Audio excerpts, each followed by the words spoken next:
창세기 16장 16절에 보면 하갈이 아브람에게서 이스마엘을 낳은 때가 아브람 86세 때입니다. 그리고 17장 1절에 보면 아브람이 99세 때에 하나님이 아브람에게 나타나셨다 말씀합니다. 아브람은 하나님과 날마다 교통하고 있었거든요. 아침 저녁으로 하나님과 늘 교제하고 대화 나누고 그렇게 살던 아브람인데 86세 때 이스마엘을 낳고 99세 때 하나님이 나타났어요. 16장 16절과 17장 1절 사이에 한 절밖에 차이가 안 나지만 13년간 차이가 있습니다. 86세에서 99세. 그 공백 기간은 하나님이 아브람에게 나타나질 않았습니다. 하나님이 왜 안 나타나셨을까? 아침 저녁으로 하나님과 교제하고 대화를 나누던 하나님이 왜 13년 동안 아브람에게 안 나타났을까? 하나님이 침묵하시는 이유가 있습니다. 우리가 하나님 앞에 새벽마다 기도하지 않습니까? 내 영이 하나님과 교통합니다. 그런데 아무리 기도해도 하나님이 나에게 관심이 없습니다. 아예 쳐다보지도 않습니다. 1, 2년도 아니고 13년 동안. 여러분, 그럴 때 그 기도하는 사람의 마음이 어떨까요? 그게 지옥 아니겠습니까? 지금 아브라함에게 하나님이 크게 진노했다는 겁니다.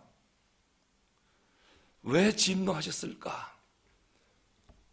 여러분, 우리가 열심히 신앙생활 하는데 하나님 화나게 하면서 신앙생활 하면 안 되잖아요. 하나님이 내 기도에 대해서 관심도 없고 듣기 싫다고 그러고 쳐다보지도 않는다면 그런 신앙생활 무슨 의미가 있겠습니까? 지금 아브라함은 지옥생활하고 있는 것입니다. 왜 하나님이 안 나타나실까? 왜 말씀하지 않으실까? 이스마엘 낳은 이후로 하나님이 진노하시는 겁니다. 진노하는 이유가 몇 가지가 있는데요. 아브라함이 지금 어떻게 살고 있느냐면 아들을 달라고 하나님 앞에 늘 기도했지요. 창세기 12장 1절 2절에서 내가 내 몸에서 날 자를 후사로 삼겠고 하늘의 별처럼 바다의 모래알처럼 그리고 너를 열국의 만 백성의 아비로 삼겠다. 너를 복의 근원으로 삼겠다. 분명히 약속하셨습니다.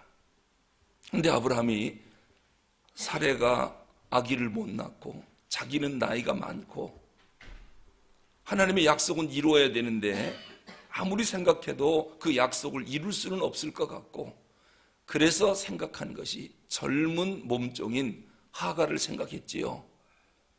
그래서 사레와 함께 동의를 했고 그래서 하갈이라고 하는 젊은 여인을 취해서 이스마엘을 낳습니다. 이건 하나님의 약속이 아닙니다.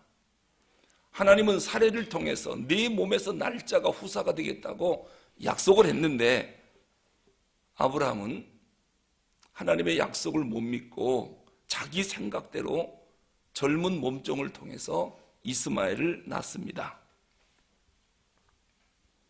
그리고 그 13년 동안 자기 만족으로 살아갑니다. 처음에는 이스마엘이 없을 때 아기가 없으니까 늘 아기를 달라고 기도했겠죠. 물론 하갈이 임신했을 때 여주인인 사라를 무시했고 사라는 화가 나서 학대했고 하갈이 도망쳤다가 광야에서 하나님 음성을 듣고 다시 주인에게로 돌아왔잖아요. 그리고 아들을 낳았어요. 이스마엘입니다. 어쨌든 이스마엘이 태어나서 재롱을 부리니까 이제는 하갈과 사레도 서로 갈등 없이 아기 재롱 보느라고 아주 만족하게 살고 있었습니다. 아브라함도 아주 만족하고 살고 있었습니다. 하나님 더 이상 내 삶에 타치하지 마세요. 이스마엘 그 재롱 보면서 우리 식구 지금 만족하게 살고 있습니다.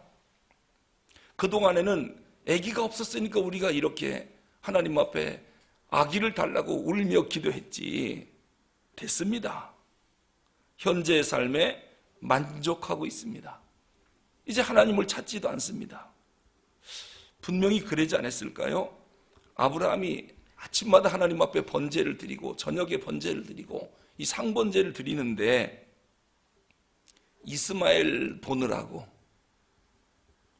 분명히 새벽기도 안 나왔을 거예요.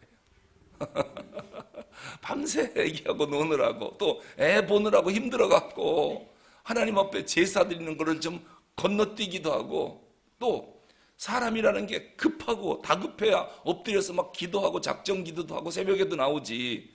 이렇게 편안하고 행복하면은 기도도 점점 줄어들고 이 번제도 점점 줄어들고 자기 삶에 만족하면 하나님 그렇게 안 찾거든요. 그리고 아브라함은 꿈도 이상도 비전도 다 없어졌어요. 17장 18절 한번 볼까요? 아브라함이 뭐라고 하는 거예요? 17장 18절 시작. 아브라함이 이에 하나님께 아뢰되 이스마엘이나 하나님 앞에 살기를 원하나이다. 이게 무슨 얘기냐면 아브라함아 내가 너한테 사례를 통해서 아들을 줄 거야. 그랬더니 자 17절 읽어보겠습니다. 시작. 아브라함이 엎드려 웃으며 마음속으로 이르되 100세 된 사람이 어찌 자식을 낳을까? 사라는 90세니 어찌 출산하리요? 하고 하나님 이스마엘이나 하나님 앞에 살기를 원합니다. 이렇게 말하고 있습니다. 하나님이 지금 화가 나서 17장 1절에서 첫 번째 말씀이 뭐냐면요. 아브라함이 99세 때 여호와께서 아브라함에게 나타나서 그에게 이르시되 나는 전능한 하나님이라 너는 내 앞에서 행하여 완전하라. 이 말씀이 칭찬일까요? 책망일까요? 책망입니다. 13년간 하나님이 화가 나서 안 나타났다가 99세 때 나타나서 나는 전능한 하나님이다. 너는 내 앞에서 행하여 완전하라. 혼내고 말씀을 시작합니다. 이 말은 뭐냐면은 네가 나를 믿지 못했다는 겁니다. 그래서 무슨 일을 저질렀느냐? 하갈을 통해서 이스마엘을 낳았다는 겁니다. 물론 이스마엘도 생명이기 때문에 하갈이 광야에서 쫓겨난 뒤에 하나님 앞에 울부짖을 때 걱정하지 마라 네 몸에 아들이 있는데 그 아들도 번성하게 내가 주겠다. 하지만 그 아들은 광야에서 뛰어놀며 많은 사람을 힘들게 하고 핍박하고 싸우며 살리라. 지금 아랍 국가들 아닙니까? IS들 아닙니까? 물론 그에게도 축복을 하긴 했는데 이삭에게 준 축복하고는 좀 달라요. 근데 아브라함은 하나님의 약속을 안 믿습니다. 그냥 이스마엘이나 잘 되게 해주세요. 내 몸에서 뭔 아기를 낳겠습니까? 지금 아브라함은 하나님이 주신 비전과 꿈을 다 잊어버렸습니다. 복의 근원이 되게 하리라. 하나님 그런 말씀 하지 마세요. 나 그거 원치도 않습니다. 지금 하나님이 원하는 것은 이라고 하는 한 아이의 아비로서 살아가는 거, 그걸 원하는 게 아니라 모든 열방을 축복하는 믿음의 아비가 되기를 하나님이 원해서 사라를 통하여 아들을 주겠다. 그 아들을 통해서 하나님의 약속을 이루겠다라고 하는 그런 하나님의 말씀인데 이삭은 이스마엘 하나만 갖고도 만족하니까 하나님 저보고 더 이상 이래라 저래라 하지 마십시오. 그겁니다. 자기를 포기한 거예요. 그럴 때 하나님은 그런 사람하고는 말씀 안 합니다. 그래서 하나님이 지난 13년 동안 그러한 아브라함의 마음을 보고 침묵하시고 화가 났던 것입니다. 그 다음에 두 번째로 왜 침묵하셨느냐? 하나님은 그러한 자기 의지가 꺾일 때까지 말씀 안 하십니다. 자기 의지와 자기 힘으로 살아가려고 하는 사람에게는 하나님이 뭐 때문에 말씀하겠습니까? 하나님 나는 부족합니다. 하나님의 도움이 필요합니다. 그런 사람에게 하나님이 나타나서 도와주지 하나님 필요 없습니다. 내 힘으로 할 수 있습니다. 이런 사람에게는 역사하지 않습니다. 그 자기 의지가 꺾일 때까지 하나님은 그냥 놔두는 거지요. 아브라함이 젊은 여종과 동침해서 이스마엘 낳았습니다. 물론 입으로는 그랬겠죠. 하나님이 아들을 주셨습니다. 근데 마음속으로는 뭐라고 그랬을까요? 역시 내가 아직 능력이 있긴 있구나. 그랬겠지요. 얼마든지 내 힘으로 아들을 낳을 수 있다. 그런 생각했겠죠. 사례는 나이가 들어서 경수가 끊어져 아이를 못 낳지만 나는 이 나이 먹어도 얼마든지 낳을 수 있다. 그런 생각했겠지요. 만약에 하갈이 아들을 낳은 바로 그 다음 해에 사례도 아들을 줬다면은 아브라함이 그런 생각했을 거예요. 말은 하나님이 주셨다. 속으로는 참 내가 대단하긴 대단하다. 자기 의지, 자기 의가 드러났을 거예요. 여러분, 젊은 그 처녀 총각이 결혼해서 애를 낳았다. 그럼 무슨 생각합니까? 하나님의 능력 참 대단하다. 그렇게 생각합니까? 아니면 당연히 낳는 거지. 그렇게 생각합니까? 물론 대답은 그렇게 하겠죠. 하나님이 자녀를 주셨습니다. 속으로는 젊으니까 낳지. 이렇게 생각할 거예요. 그런데 100세 된 노인들이 아기를 낳았다. 그때는 하나님이 주셨다라고 인정을 하겠지요. 지금 아브라함은 자기 의지가 안 꺾였습니다. 자기 힘으로 얼마든지 할 수 있다라고 하는 그런 생각을 갖고 있는 것입니다. 그러니까 17장 17절에서 뭐라고 말했습니까? 내가 너한테 아들을 주겠다. 하나님 그런 말씀 마세요. 100세 된 사람이 어떻게 자식을 낳을까? 또는 사라는 지금 90세인데 어떻게 생산합니까? 이게 자기 생각입니다. 자기 고집입니다. 하나님이 누군지를 모르기 때문에 지금 이렇게 우기는 겁니다. 하나님, 될 일이 있고 안 될 일이 있지.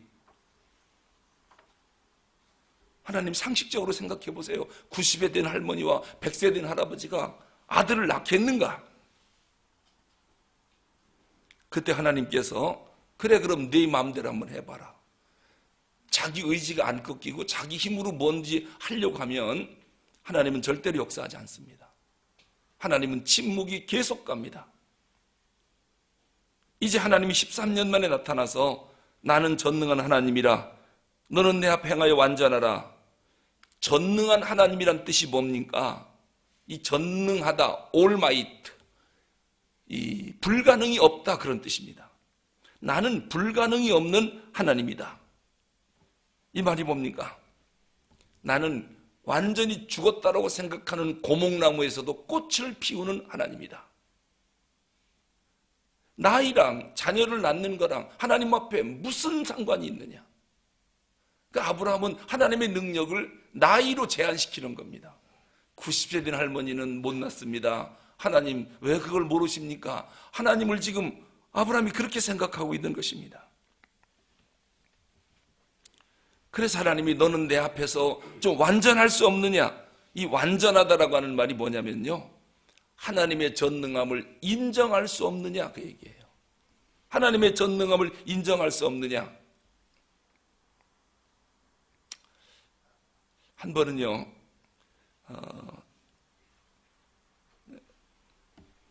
장로님 그 임직을 제가 직접 한 그 장로님이 한 분 계셨습니다. 그 장로님이 저보다 나이가 한 살이 어린데 아주 참 충성스러운 그러한 장로님이셨어요. 그런데 췌장암이 걸렸어요. 그래 그 장로님 살리려고 참 백방으로 노력을 했어요.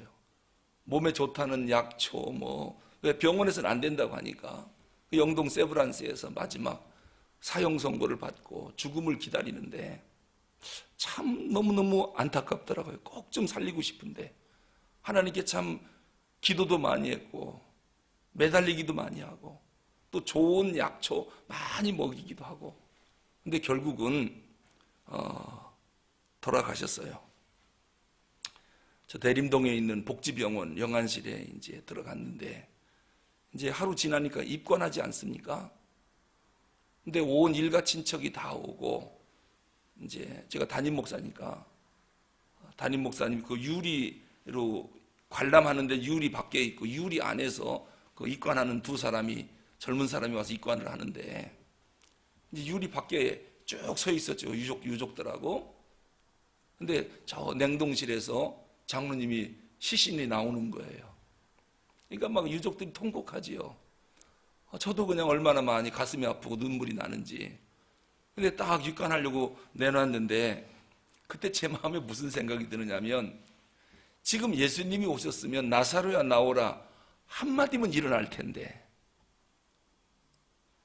그런 마음이 드는 거예요. 아니 죽었다고 냉동실에서 꽁꽁 얼었다고 그래서 장례 치르란 법이 어딨나. 그래서 잠깐만요. 그리고 문을 열고 들어갔어요. 안으로. 그랬더니 목사님 들어오시면 안 됩니다. 그래서 잠깐만요. 잠깐 좀 비켜나라고. 그리고 제가 얼굴을 만져보니까 얼음장같이 차갑죠. 깡깡 얼었으니까. 몸은 싹 파랗고. 내가 하나님 앞에 기도하겠습니다 하고 얼마나 진심으로 기도했느냐면요. 진짜 일어날 줄로 믿었어요. 이대로 묶어서 땅에다가 묻기는 너무너무 아까운 장로님이라. 그래서 하나님 전능하시지 않습니까? 한 번만 좀 살려주십시오. 한 번만. 그리고 나사렛 예수 이름으로 명한다. 이 장로야 일어나라. 일어나라. 아무리 눈물로 외쳐도 안 일어나요. 그러니까 그 유족이 들어와서 목사님 하고 저를 일으키더라고요. 근데 왜 안 일어나요?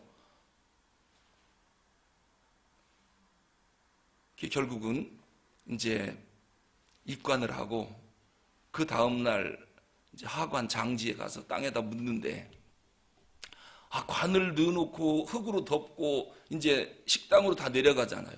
산에다 두고 못 내려오겠는 거예요. 그래서 이 장로님을 저기다 묻어놓고 못 내려오겠는 거예요. 발길이 안 떨어져요. 그냥 데리고 내려오고 싶은 그 간절한 마음 때문에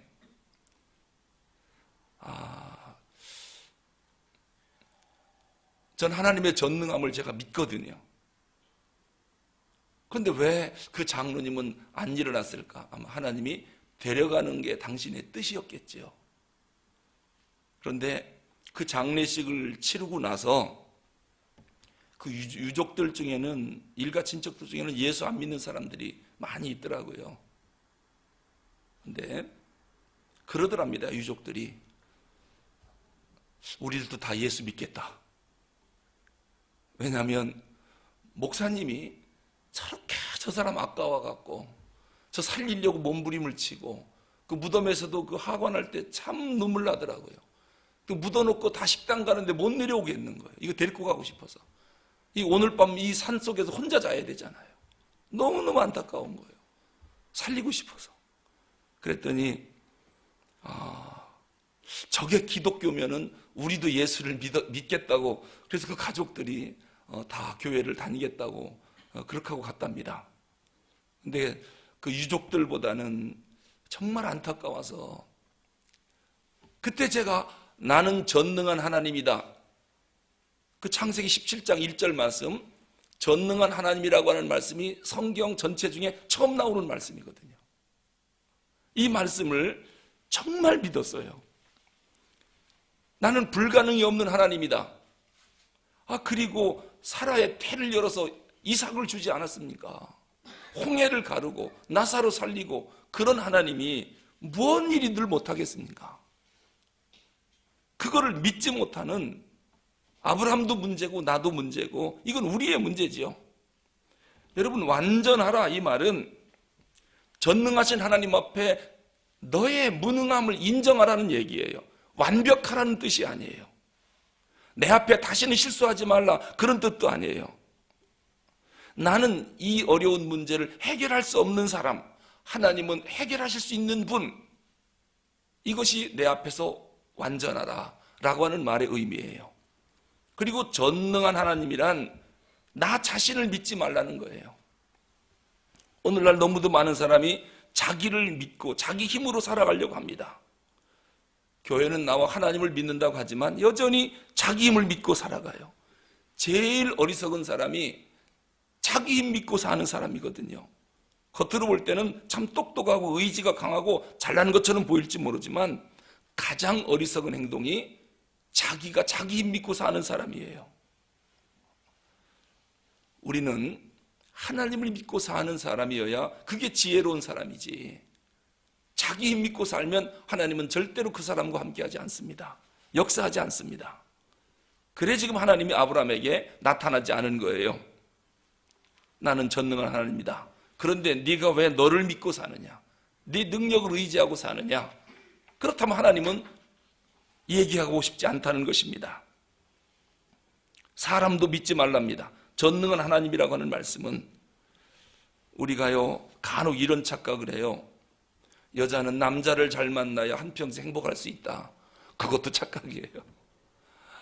여자가 하나님을 만나야 한평생 행복하게 살 수 있지. 한번 남자 만나보세요. 또 남자도 여자를 잘 만나야 한평생 행복할 수 있다. 아닙니다. 하나님 잘 만나야 됩니다. 하나님 잘 만나요. 근데 사람들은 이런 착각을 해요. 이런 착각을 해요. 남자든 여자든 하나님 만나야 행복하게 살 수 있잖아요. 왜냐하면 그런 생각들이 자기가 나를 믿기 때문에 그런 생각하는 거예요. 사람도 믿지 말랍니다. 하나님 잘 만나야 인생이 풀리고 하나님 만나야 문제가 해결되는 것이지요. 돈도 믿지 말랍니다. 전능한 하나님이라고 하는 말씀이 그겁니다. 돈이 있으면 뭐든지 다 할 수 있다. 그렇지 않습니다. 하나님이 함께해야 뭐든지 할 수 있는 것이지 돈으로 안 되는 게 얼마나 많습니까? 돈으로 다 될 것 같으면 세상에 죽을 사람이 누가 있습니까? 부자들은 안 죽습니다. 돈으로 행복을 살 수 있나요? 그건 안 될 겁니다. 건강도 못 삽니다. 돈으로 될 수 있는 게 몇 가지 안 됩니다. 진짜 중요한 건 돈으로도 안 됩니다. 이건 하나님이 할 수 있는 일이거든요. 그러니까 나는 전능한 하나님이다 이 말은 돈도 믿지 말라는 거예요. 하나님을 믿으라는 것입니다. 오늘 17장 1절 말씀 우리가 꼭 기억해야 되겠습니다. 내가 지금 누구를 의지하고 누구를 믿고 살고 있는가? 사람도 믿지 말고 돈도 믿지 말고, 물론 사람을 감동시키면 지갑이 열릴지 모르지만 하나님 감동시키면 하늘문이 열린다는 거, 이걸 꼭 기억해야 됩니다. 오늘 자식을 낳지 못하는 100세의 무능한 존재인 아브라함에게 하나님이 나 전능한 하나님이다. 내가 너한테 자식을 주겠다. 그리고 그 자식을 주어서 예수 세계를 이루어가는 것을 보게 됩니다. 아브라함이 실수만 안 했다면 인류 역사는 지금과 전혀 다른 방향으로 훨씬 더 행복하게 진행됐을 거예요. 근데 아브라함의 그 실수로 인해서 하나님을 믿지 못한 그 실수 때문에 인류 역사가 전쟁의 그 소식이 끊이질 않습니다. 기도하겠습니다. 하나님 아버지, 아브라함은 13년 동안 하나님의 음성이 들리질 않았습니다. 나는 지금 하나님의 음성이 잘 들리고 있는지 이 새벽에 하나님 음성의 귀를 기울이게 하옵소서. 자기 만족에 빠져 있고 하나님의 주신 약속을 혹시 잊어버리진 않았는지, 그렇다면 내 귀에 하나님의 음성은 들려오지 않을 것인데 하나님의 전능하심과 나의 연약함을 인정할 때 하나님의 음성이 들려오고 기도 응답이 이루어지는 줄로 믿습니다. 우리는 아브라함처럼 그러한 어리석은 짓을 범하지 않게 하여 주시옵소서. 우리야말로 하나님의 전능함을 믿고 정말 믿음의 조상이 되게 해주시고 하나님을 기쁘게 하는 저희들 되게 하여 주시옵소서. 우리 주 예수 그리스도 이름으로 기도하옵나이다. 아멘.